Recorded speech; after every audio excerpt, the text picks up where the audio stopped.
दोस्तों, आज का हमारा औषधि पौधा है नीम। नीम को आयुर्वेद में बहुत महत्व दिया गया है। इसके फल, इसके फूल, इसकी पत्तियां, इसकी जड़, इसकी डाल, इसकी छाल, सबका अपना अपना विशेष महत्व है। तो आइए जानते हैं एक एक करके, हर चीज़ के बारे में हम आपको बताते हैं, विस्तार से जानकारी देंगे। तो बात करते हैं, अगर आप इनमें आने वाली जो टहनियाँ होती हैं पतली, इनकी, जिसको हम दत्यून बोलते हैं, इनकी दत्यून करने से, अगर आप इनका दत्यून डेली करते हैं, इनका दत्यून करने से इसमें होने वाले फ़ायदों के बारे में बताएंगे आपको। इसका नित्यप्रति सेवन करने से, इसकी दत्यून करने से हमारे दांत स्वस्थ होते हैं, मसूड़े मजबूत होते हैं तथा दांतों से जो खून आने जैसी समस्याएं, पैर या मुंह से दुर्गंध आने वाली समस्याओं से काफ़ी आराम और राहत मिलती है। जिन लोगों के दांत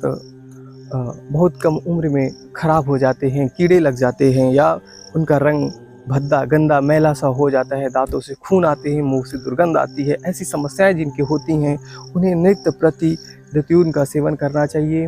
और इसका सेवन करने से हमारे शरीर में, जब हम इसको चबा चबा कर खाते हैं तो हमारे मुंह के अंदर जो लार बनती है, वो हमारे जब लार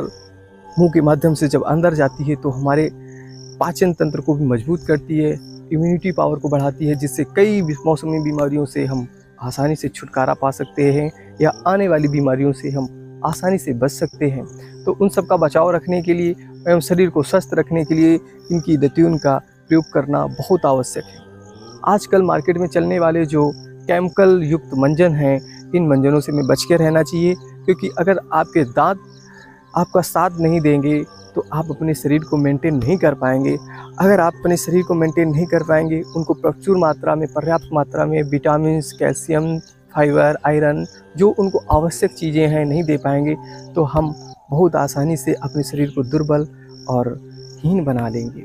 जिससे हमारा मानसिक तनाव, हम चिड़चिड़े स्वभाव के हो जाएंगे और हमारा शरीर कमज़ोर और दुर्बल हो जाएगा। तो हमें इन सारी समस्याओं से दूर रहने के लिए, इन सब से बचने के लिए नित्य प्रति नीम के पेड़ की दत्यून करनी चाहिए। अगर आपके पेट में कीड़े हैं या आपके चेहरे पे दाग धब्बे मुहासे हैं, तो आप इनमें आने वाली नई कोप, जो नई कोपियाँ आती हैं, इनका आप सेवन कर सकते हैं। मैं आपको दिखाऊंगा, इनमें आने वाली जो नई कोप होती हैं, इनको आप पीस लें। खलकुटना में जो कुटनी आती है उसमें कूट कर, जितना आप नीम की पत्ती डालें उससे आधी तुलसी की पत्ती डालें और इसमें काला नमक मिला के इसको खूब कूटें।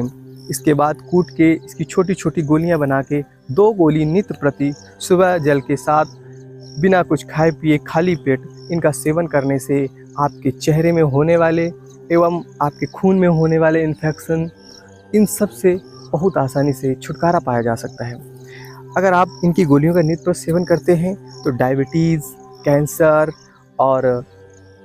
चेहरे में मुहासे, दाग धब्बे और मुंह से दुर्गंध आने वाली समस्याएं, पेट का साफ ना होना, कब्जियत जैसी तमाम बीमारियों से छुटकारा पा सकते हैं, क्योंकि ये हमारे लीवर सिस्टम को मजबूत करता है। और आप जानते होंगे कि लीवर सिस्टम 90% बीमारियों को बढ़ावा देता है, और अगर आपका लीवर सिस्टम सही है तो आप 90% बीमारियों से बहुत आसानी से बच सकते हैं।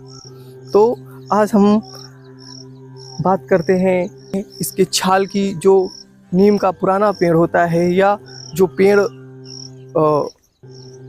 जो नीम के पेड़ होते हैं, उनकी जब हम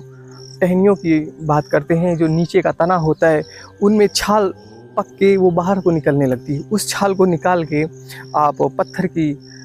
जो सिलौटी होती है या किसी पत्थर में घिस कर, जो उसको घिसने से जो उसमें निकलता है, उसको घिस कर उसमें नीम का तेल मिला लें, और उसको लगाने से आपके दाग धब्बे, खुजली, खाज जैसी समस्याएं बहुत जल्दी दूर हो जाती है। अब आजकल एक समस्या बहुत बड़ी हम लोगों के सामने आ रही है कि जो प्राचीन चीज़ें हैं वो लुप्त होती जा रही हैं। आजकल मैं देख रहा हूँ कि ये शुद्ध देसी नीम नहीं मिल पा रही है, और इसमें एक विलायती किस्म की नीम आ रही है, जो किसी भी यूज के लिए नहीं है, जो सारे इनके गुणों से वो रहित है। तो हम प्राचीन चीज़ों को गायब ना होने दें, क्योंकि ऐसा समय आएगा आने वाले समय में जब एलोपैथ, सारे सिस्टम जो इंग्लिश दवाओं के जो चल रहे हैं, जो हमारी फॉरेन कंट्री से जो दवाइयाँ इंपोर्ट एक्सपोर्ट हो रही हैं, वो सारी दवाइयाँ जब काम करना बंद कर देंगी, तो हम लोग फिर एक बार आयुर्वेद का सहारा लेंगे। और जब हम आयुर्वेद का सहारा लेंगे तो शायद है कि आयुर्वेद की वो बूटियाँ, वो पेड़, वो वृक्ष हमें ना मिल पाएँ जिनका जिक्र आयुर्वेद में किया गया है, जिनका जिक्र उन बीमारियों को ठीक करने के लिए किया जा गया है। तो हम इन सब चीज़ों को बचा के रखें। हम देखते हैं कि खेतों में लोग इतनी ज़्यादा खरपतवार की हार्ड दवा डाल देते हैं, जिससे खरपतवार के साथ साथ वो औषधियाँ भी नष्ट हो जाती हैं, जो कहीं ना कहीं हमें जीवन प्रदान करती हैं।